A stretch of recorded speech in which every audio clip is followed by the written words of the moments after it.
We're here today to sign a Strategic Understanding for Premium Education and Research Agreement, or what we refer to more simply as a super agreement between the Idaho National Laboratory and the Idaho State University. So it's very exciting to be here together to sign that agreement.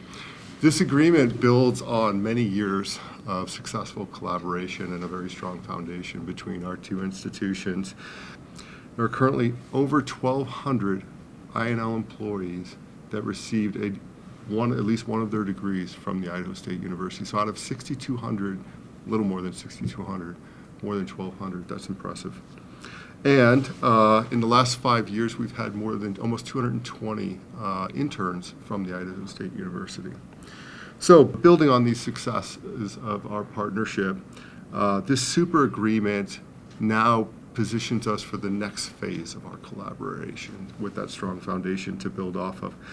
We are particularly focused on collaborations in two areas that are important to the economic prosperity of the state of Idaho, as well as the nation and the laboratory sponsors, and those are critical and strategic materials and minerals, and environmental sustainability and security. Our relationship, INL and Idaho State University, is, in my opinion, very unique across the country and very beneficial to the communities that we serve. And let me explain why. Because it's multidimensional. It's research. It's joint faculty and staff research that is being done. We are preparing, as an institution, the workforce that comes to work here. Your workforce is helping us teach, as we have not only joined appointments for research, but we have INL employees who are adjunct professors, instructors in our classes. We found ourselves in the Western world, in particular the United States, being exceptionally vulnerable to single points of failure with regard to the metals that we need to drive our economy. We saw it just recently with the cutting off of three critical minerals to the United States through China.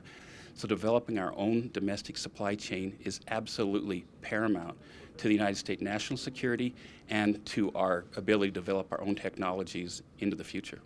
So what we're doing is bringing the technology to bear to bring cost-competitive minerals to the market with environmentally safe and secure ways of doing the processing and the mining. So we're not having the kinds of impacts you see globally or the kinds of impacts that were a generation ago in the mining sector. This is a very important deal for us because this actually lays the cornerstone for long-term collaboration and strategic partnership. There's nowhere on the planet, as far as I'm aware right now, that there's much research and development happening in nuclear energy than right where we are standing.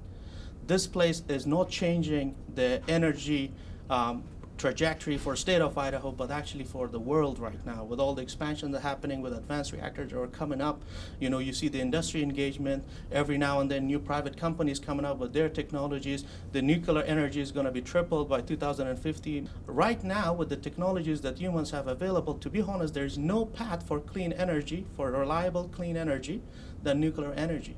Universities have to have programs, regularly look at them, update them, especially get feedback from people who are in industry and FFRDC, federally funded research development center like INL, to make sure that those elements are incorporated in the curriculum, so by the time the students graduate, they're ready to tackle these challenges and go and operate these.